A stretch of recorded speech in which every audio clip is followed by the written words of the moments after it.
SSC 26 ও 27 পরীক্ষার্থীদের জন্য আমরা পদার্থবিজ্ঞান তৃতীয় অধ্যায়ের তৃতীয় পাঠ অংশ আমরা করব। তো পরিমাপের যে ত্রুটি বিষয়টা আমরা এখানে তৃতীয় অংশ আছে পরিমাপের ত্রুটি। সাধারণত পরিমাপের ত্রুটি অনেকগুলো হতে পারে পরিমাপ করতে, অর্থাৎ আমরা ব্যক্তিগত কারণে যদি কোনো ত্রুটি হয় এটি একটি ত্রুটি, যান্ত্রিক যন্ত্রের কারণে ত্রুটি হয়। তো ত্রুটি যেভাবেই হোক না কেন, এই যে ত্রুটি বা ভুলের পরিমাণ, এই ভুলের পরিমাণটা আমরা কিভাবে সমাধান করব এটা দেখব। কারণ যদি কোনো একটা বস্তুর আমরা দৈর্ঘ্য পরিমাপ করি আর বস্তুটা যদি বর্গাকার হয় তাহলে তার ক্ষেত্রফল পরিমাপের ত্রুটি কিন্তু আরও বেড়ে যাবে। তাহলে সুতরাং সেক্ষেত্রে আমরা এই ত্রুটিগুলো কিভাবে হিসাব করব সেগুলো দেখব। তাহলে আমাদের পরিমাপকৃত ত্রুটির জন্য পরিমাপকৃত মান বা যে অংশটা দেওয়া থাকবে, সেক্ষেত্রে আমাদের পরিমাপের জন্য একটা সূত্র শিখবো আমরা। সেটা হচ্ছে কি আপেক্ষিক ত্রুটি। আপেক্ষিক ত্রুটি সমান সমান এই সাধারণভাবে আপেক্ষিক ত্রুটি কতটুকু হবে, এটা হচ্ছে চূড়ান্ত ত্রুটি ডিভাইডেড বাই চূড়ান্ত ত্রুটি ডিভাইড বাই পরিমাপকৃত প্রকৃত মান। পরিমাপকৃত প্রকৃত মান।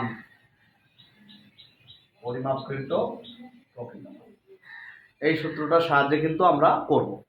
তাহলে আপেক্ষিক ত্রুটি সমান চূড়ান্ত ত্রুটি ডিভাইডেড বাই কি পরিমাপকৃত মান। কোন একটা বস্তুর দৈর্ঘ্য, ক্ষেত্রফল, আয়তন যে কোনো পরিমাপ করতে হলে আমরা এই তার আপেক্ষিক ত্রুটি পরিমাপ করা শিখি। এখন যদি আমরা বর্গাকার পৃষ্ঠ লিখি, বর্গক্ষেত্র ধরি একটা বর্গক্ষেত্র, এটার বাহু দেওয়া আছে ধরো 10 সেন্টিমিটার। প্রত্যেকটা বর্গক্ষেত্রের বাহু 10 সেন্টিমিটার। তাহলে দৈর্ঘ্য পরিমাপে কোনো কারণে আমরা ধরো প্লাস মাইনাস 0.5 সেন্টিমিটার ত্রুটি হলে, এটা দেওয়া ত্রুটি হলে ক্ষেত্রফল পরিমাপের আপেক্ষিক ত্রুটি কত। ক্ষেত্রফল পরিমাপে আপেক্ষিক ত্রুটি কত।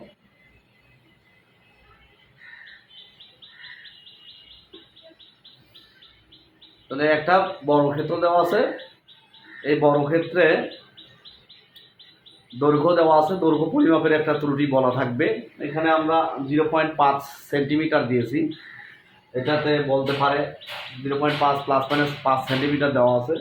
এখানে কিন্তু তোমাদের বলতে পারে যে 10%, দৈর্ঘ্য পরিমাপের কোনো একটা পার্সেন্ট, অর্থাৎ যে কোনো মান দিয়ে দিতে পারে। তখন আমরা ওই মান ব্যবহার করে অঙ্কটা করব। তাহলে সূত্রটা কি আপেক্ষিক ত্রুটি সমান চূড়ান্ত ত্রুটি ডিভাইডেড বাই পরিমাপকৃত প্রকৃত মান। এখন আমরা যদি দেখি যে একটি বস্তুর দৈর্ঘ্য, আদি দৈর্ঘ্য দেওয়া আছে, দৈর্ঘ্য ধরো L1 সমান সমান 10 সেন্টিমিটার, এটা দৈর্ঘ্য দেওয়া আছে। L1 সমান সমান কি 10 সেন্টিমিটার। এখন যদি 0.5 সেন্টিমিটার ত্রুটি হচ্ছে এই দৈর্ঘ্যটা, 0.5 সেন্টিমিটার ত্রুটি। এখন এটা যদি আমরা দৈর্ঘ্যটা যোগ করি তাহলে সবচেয়ে বড় দৈর্ঘ্য, আর যদি এই 0.5টা কম করি তাহলে কম হবে। তার মানে সবচেয়ে বড় দৈর্ঘ্য যদি বলি, সবচেয়ে বড় দৈর্ঘ্য এটা L1 বা L ধরো, এটা L1 সমান কি হবে 10 সেন্টিমিটার প্লাস কি 0.5 সেন্টিমিটার। তাহলে এখানে ক্যালকুলেশন করে হবে 10.5 সেন্টিমিটার। এটা হচ্ছে সবচেয়ে বড় দৈর্ঘ্য, অর্থাৎ 10.5 সেন্টিমিটার। এরপরে যদি এই 0.5 সেন্টিমিটার বাদ দেই তাহলে সবচেয়ে ছোট দৈর্ঘ্য হবে। সবচেয়ে ছোট দৈর্ঘ্য কতটুকু হতে পারে? সবচেয়ে ছোট দৈর্ঘ্য L2 equal 10 centimetre minus 0.5 centimetre, তাহলে 9.5 সেন্টিমিটার। তাহলে এই যে একটা দৈর্ঘ্য 0.5 সেন্টিমিটার বাড়তেছে, অর্থাৎ কম না বেশি, তাহলে আমরা 0.5 সেন্টিমিটার যদি যোগ করি তাহলে সবচেয়ে বড় দৈর্ঘ্য হবে। ত্রুটির ক্ষেত্রে যদি 0.5 কম বেশি হয় তাহলে বেশিটা হলে সবচেয়ে বড়, আর বিয়োগ করলে সবচেয়ে কম হবে। এই যে দৈর্ঘ্যটা এটি ধরে যদি আমরা সমাধান করি, অর্থাৎ এখানে দৈর্ঘ্য পেলাম 10.5 সেন্টিমিটার আর সবচেয়ে ছোট দৈর্ঘ্য পেলাম 9.5 সেন্টিমিটার। এখন আমাদের আদি দৈর্ঘ্য হচ্ছে 10 সেন্টিমিটার। তাহলে ক্ষেত্রফল কি? ক্ষেত্রফল হচ্ছে, যেহেতু বর্গক্ষেত্র, তাহলে বর্গক্ষেত্রের ক্ষেত্রফল কি তোমরা জানো? বর্গক্ষেত্রের ক্ষেত্রফল এক বাহুর উপরে স্কোয়ার, এক বাহু স্কোয়ার। তাহলে এক বাহু ইন্টু এক বাহু করলে আমরা ক্ষেত্রফল পেয়ে যাবো। তাহলে আমাদের এখানে যদি পরিমাপকৃত অর্থাৎ প্রকৃত ক্ষেত্রফল কত ছিল? প্রকৃত ক্ষেত্রফল সমান সমান এ সমান সমান কি এল স্কোয়ার, তার মানে 10 সেন্টিমিটার স্কোয়ার সমান সমান কত? 100 সেন্টিমিটার স্কোয়ার। আমরা কিন্তু 100 সেন্টিমিটার স্কোয়ার পাচ্ছি। এটা হচ্ছে প্রকৃত ক্ষেত্রফল। সবচেয়ে বড় ক্ষেত্রফলটা কত হবে? সবচেয়ে বড় ক্ষেত্রফল। বড় ক্ষেত্রফল কেন? ওই যে সবচেয়ে বড় বাহু ছিল 10.5, তাহলে সবচেয়ে বড় ক্ষেত্রফল A1 ধরে নাও, যেহেতু এটা ছিল A1, তাহলে A1 L1 স্কোয়ার দেবো, তাহলে 10.5 এটা স্কোয়ার করবো, তাহলে 10 10 100.25 সেন্টিমিটার স্কোয়ার হবে। ঠিক আছে, এটা আমরা সবচেয়ে বড় ক্ষেত্রফল পাবো। অনুরূপভাবে সবচেয়ে ছোট ক্ষেত্রফল কি হবে? সবচেয়ে ছোট ক্ষেত্রফল A2 ইকুয়াল, তাহলে কত হবে? 10.5 যেটা ছিল 9.5, অর্থাৎ L2 স্কোয়ার। তাহলে এখানে 9.5 স্কোয়ার করলে যেটা হবে, এটাকে মান লিখতে হবে তোমাদের সেন্টিমিটার স্কোয়ার। ঠিক আছে, তাহলে এখন এই যে মানটা বের করলাম, একটা প্রকৃত ক্ষেত্রফল, সবচেয়ে বড় ক্ষেত্রফল, সবচেয়ে ছোট ক্ষেত্রফল, এই দুটো মান আমরা বের করলাম, যে তিনটা মান। তাহলে সেখান থেকে ত্রুটিটা কতটুকু আসবে? ক্ষেত্রফল তো আমার 100, এটা 100 থেকে বেশি হবে আর এটা 100 থেকে কম হবে, না 81.25 এরকম আসবে আর কি। তাহলে এই ক্যালকুলেশন করলে 81। তাহলে দেখো, যদি আমরা এটি দেখাই তাহলে কিভাবে হবে? সবচেয়ে বড় ক্ষেত্রফল আমরা বের করলাম, সবচেয়ে ছোট ক্ষেত্রফল বের করলাম। এখন ত্রুটিটা কোনটা? আমার 100টা হচ্ছে আসল, চূড়ান্ত ত্রুটি হবে এই 100 বিয়োগ 0.25, এখান থেকে বিয়োগ করলে যেটা হবে সেটা হচ্ছে চূড়ান্ত ত্রুটি। আর এখানে 81.25 যেটা আছে 100 থেকে বিয়োগ করলে সেটা হবে কি?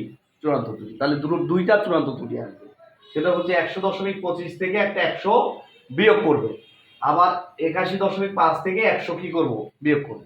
তাহলে চূড়ান্ত ত্রুটি সমান সমান, চূড়ান্ত ত্রুটি যদি আমরা লিখি, চূড়ান্ত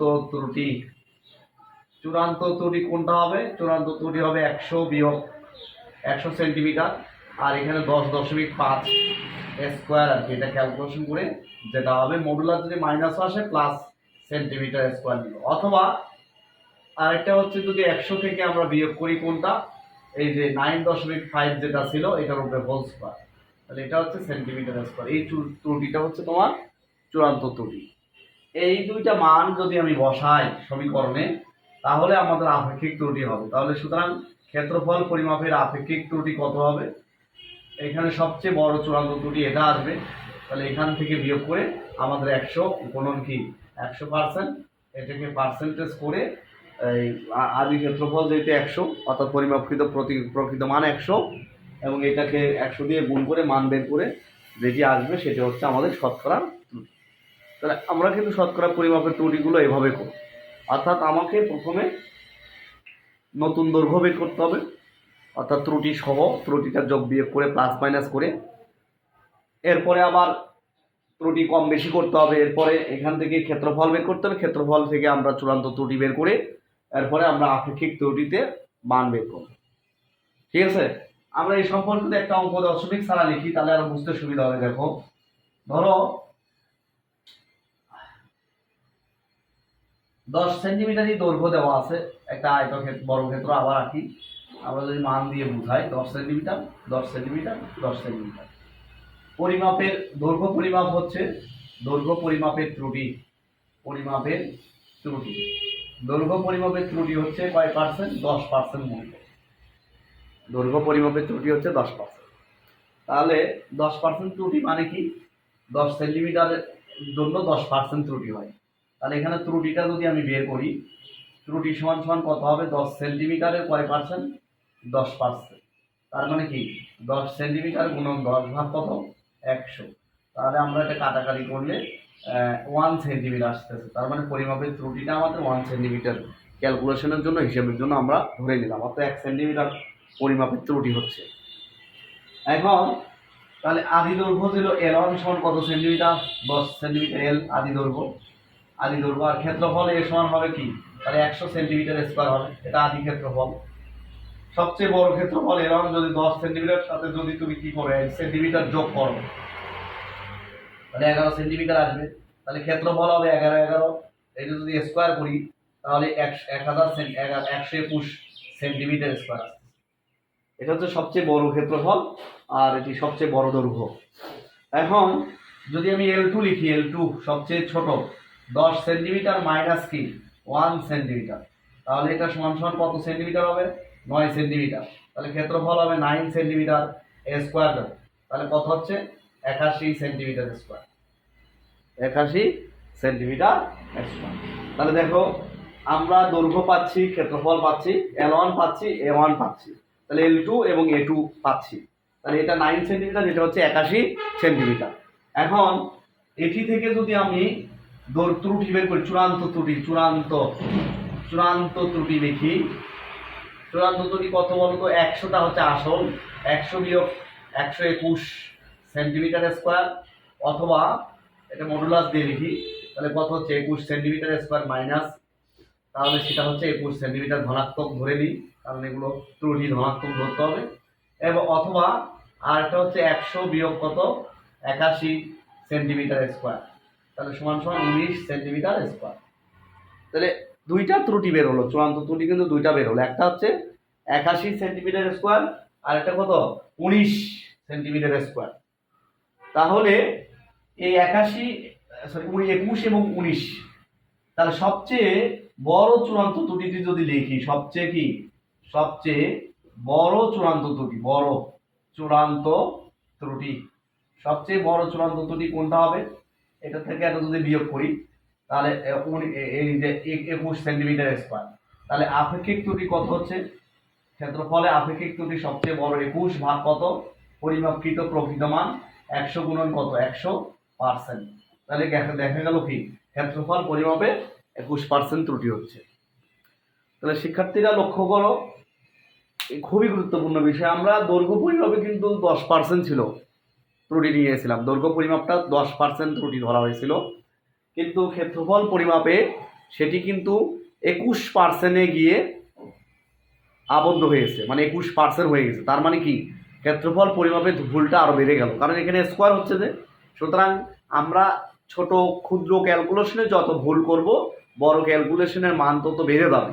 এটি হচ্ছে পরিমাপের আপেক্ষিক ত্রুটি। আমরা এভাবে গাণিতিক সমস্যাগুলো সমাধান করব এবং ত্রুটির মানগুলো কিভাবে বের করতে হয় এটা আমরা ক্যালকুলেশন করে বের করতে হবে। তাহলে আমাদের এই যে ক্লাসটি ভালো করে তোমরা ক্যালকুলেশনগুলো করবে, এখান থেকে অনেক অঙ্ক আসে, গাইডের অঙ্কগুলো সলভ করার চেষ্টা করবে। ধন্যবাদ সবাইকে।